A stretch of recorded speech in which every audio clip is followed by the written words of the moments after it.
Cuando uno está en el país que está sufriendo la crisis más profunda, pienso yo, Estados Unidos, se da cuenta de que el mundo entero está realmente en uno de los momentos más difíciles que se ha tenido en la historia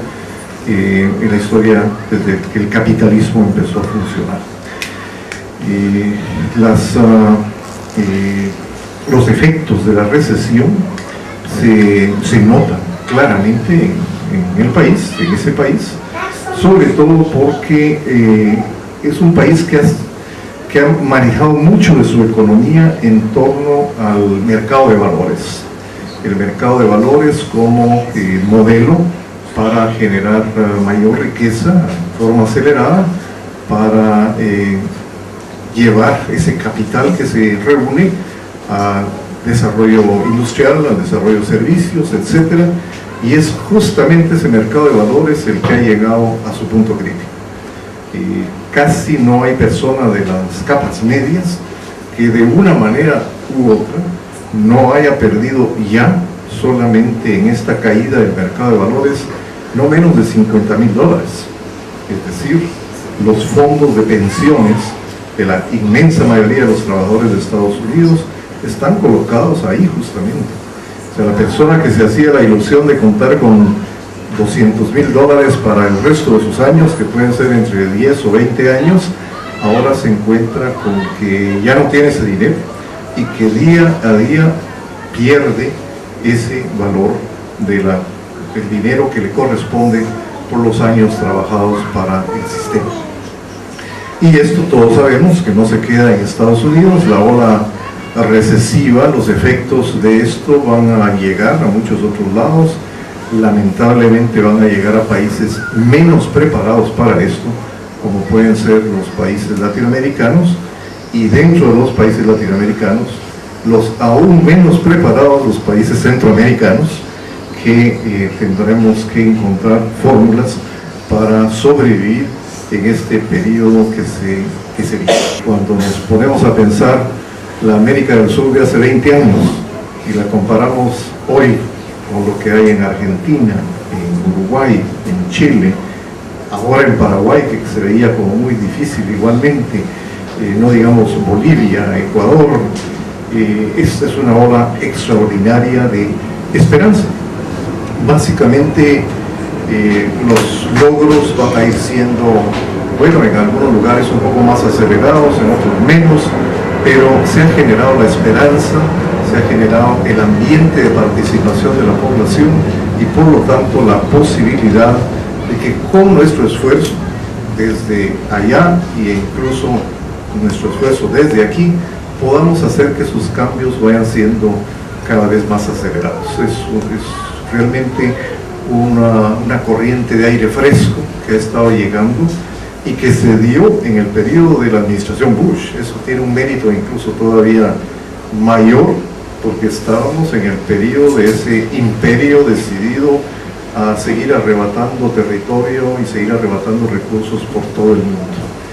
Entonces, lo logrado en América del Sur ha sido importante, teniendo ya sus consecuencias en Centroamérica. Primero, los compañeros sandinistas en Nicaragua,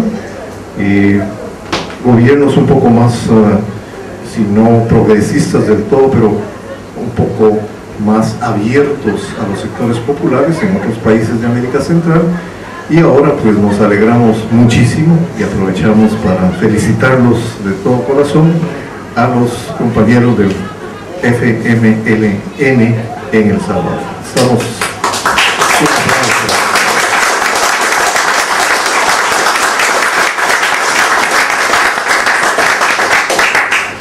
hemos estado con ustedes en todas sus luchas y hoy nos sentimos identificados totalmente con el triunfo que se ha logrado. Es un triunfo que no fue fácil. En periodos anteriores, como ustedes saben, fue el gigante del norte el único capaz de detener al país más pequeño de América Latina, ¿verdad? El triunfo del FMLN pudo haber sido triunfo revolucionario militar, pero fue la presencia militar de los Estados Unidos, y económica y política, y la decisión de Reagan lo que lo impidió. Eso retrasó el triunfo 20 años, pero ahora tenemos finalmente al FMLN. Estamos seguros de que con la coyuntura internacional nada evitará que comience una nueva época para El Salvador. Yo trato de identificar, es decir, yo no soy científico político de profesión, pero como en el trabajo que nos ha tocado hacer, hemos tenido que dedicarle buena parte de la reflexión a la ciencia política. Mi esposa sí es científica política y pues tengo la ventaja de poder discutir temas con ella, y hemos analizado que aún el triunfo del presidente Obama en Estados Unidos no deja de ser un efecto de esas corrientes de aire fresco que han estado llegando desde América del Sur. Pero la verdad es que para quienes hemos vivido en Estados Unidos, para quienes padecimos directamente al presidente Bush y su gente, porque no solo es él, es todo un conjunto de personas siniestras, con todo el sentido de la palabra, que llevaron al mundo a la situación en que se encontraba hasta hace unos meses, y realmente el cambio, el solo hecho del cambio, abre las posibilidades en Estados Unidos por primera vez, y dada la crisis también, de una vuelta a una dosis de socialdemocracia, que para un imperio como Estados Unidos es decir bastante. Entonces, es también una corriente que por ahora allá se interpreta positivamente. Lógicamente, la gente le está dando el beneficio de la duda, y sabemos que no necesariamente al final los resultados van a ser los que se esperan, pero que por ahora aún existe el beneficio de la duda, hasta dónde se va a orientar el país, y entre otras cosas a una política de relaciones con América Latina que sea por lo menos inteligente. Ya con eso sería muchísimo lo que ganaríamos.